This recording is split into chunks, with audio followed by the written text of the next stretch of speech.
What makes someone reach beyond the boundaries of human experience to face the unknown? As children, we question the world around us. We learn, we accept, and gradually we lose our capacity for wonder. But some do not. The explorers, the seekers of truth.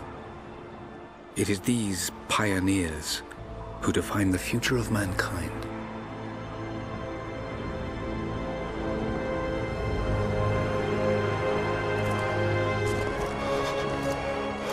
If you played the rebooted Tomb Raider from 2013, most of what you experience in Rise of the Tomb Raider should be familiar. Most of the mechanics and the open world elements are generally the same. While this game is good, outside of the story, I personally felt that there wasn't too much that the game did differently.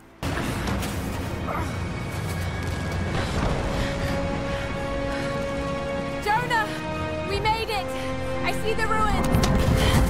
Lara Croft is back, and after surviving the events of the previous game, she is now researching the very thing her father has spent the last days of his life trying to understand. But this time Lara is not alone in her search, as the infamous organization known as Trinity is after the same thing. This puts a target on Lara's back as she explores the snowy region of Siberia. The voice acting is just as good as it was in the previous game. Lara was obviously the shining beacon, but I also felt that a lot of the side characters were good as well, in regards to voice acting. That being said, I wasn't really connecting with characters like the game probably wanted me to. Aside from Lara and Jonah, everyone else was just there and along for the ride, and I didn't care what that meant for their fates. Additionally, I felt that the general plot was a good one. The mystery surrounding the very thing Lara searches for is intriguing and well done, but I wish that there was more depth into Lara's character. One of the things that I loved about the last game is how Lara evolves into the Tomb Raider as the game progressed. She became more capable, colder even. But in Rise of the Tomb Raider, I didn't see that kind of character development that made the last game so great. The game touches on her trying to find answers to the thing that she saw in the last game, but it kind of gets breezed over. At the start of the game, people see Lara as crazy, but it doesn't take long before that whole idea is dismissed. I felt that it was a missed opportunity to not expand on that idea. What if Lara was affected in a psychological way? Maybe she has an internal struggle with herself because of what she had to resort to in the previous game. That would have added some degree of character development as she goes throughout the game with this conflict within herself and overcomes it toward the end. This doesn't happen, and I am left disappointed as a result.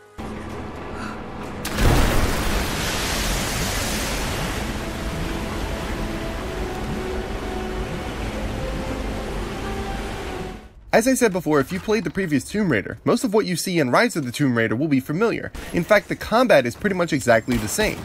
You have a bow with special arrows like fire and explosive arrows. There's a pistol, a shotgun, and an assault rifle. Lara can also use melee attacks and dodge out of the way of incoming fire or enemy swings. As Lara gains experience, she will attain skill points that can be used to unlock specific skills, like highlighting collectibles, countering enemy attacks, and special bonuses for eliminating enemies in a certain manner. There are many other types of bonuses for Lara to unlock in the skill trees, and most are suited for whatever your playstyle is. You can choose to use stealth and quietly eliminate enemies, or you can go in guns blazing.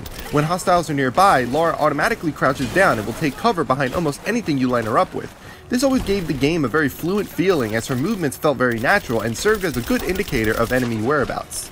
One of the new additions to the game is the ability to craft items on the go. By obtaining resources found out in the world, Lara can quickly craft items like molotovs, grenades, arrows, and can even patch herself up.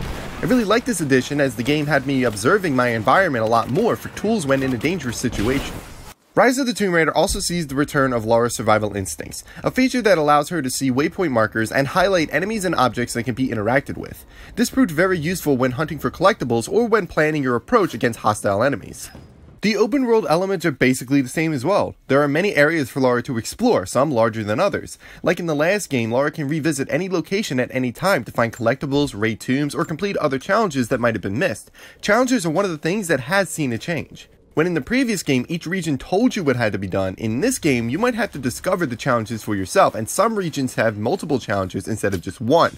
Another new addition are missions. As Lara explores different regions, she will encounter allies that will ask for assistance. Some might be to uncover enemy intel or clear out a cave inhabited by a pack of wolves. Each mission varies on the objective, but will also offer special rewards when completed. Of course, you cannot have a Tomb Raider game without some tombs as well. Scattered throughout the world are optional tombs for Lara to explore. Each tomb has a puzzle that needs to be completed. Some are more difficult than others. Once completing the tomb, Lara will learn a special ability that is immediately unlocked.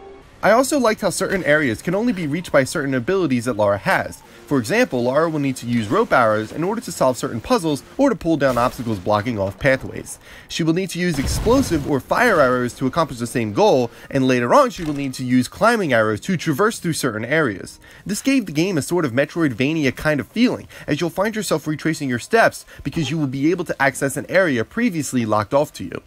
The myth of the Prophet is real. Dad was right. Lara, your father was unwell. No, he was close to a great discovery, tangible evidence of the immortal soul. The long and short of it is that most of the open world elements and mechanics are generally the same as the previous game, with only a few new additions. While what was there was good, it is once again a little disappointing that the developers didn't explore much more with the gameplay. At the end of the day, I liked Rise of the Tomb Raider, but I felt that it could have been better. It was just too similar to the previous game in terms of mechanics. There were a few new additions, but nothing truly game-changing. As for the story, it was overall a good one, but again, I felt that there was a missed opportunity to explore more about Lara's state of mind. I don't want to take away from the fact that what the game has is good, it's just something that we've played before. If you like the previous Tomb Raider, you'll probably like Rise of the Tomb Raider, but if you're looking for a game that further develops the character of Lara Croft and offers a slightly new gameplay experience, you might be looking in the wrong place. Thank you guys for watching this review of Rise of the Tomb Raider. If you like this video, please hit the like button and subscribe to the channel. If you want to see another review just like this one, go ahead and click this link here. Or if you want more on Rise of the Tomb Raider, go ahead and check out the description below. Thank you so much for watching, and I will see you next time.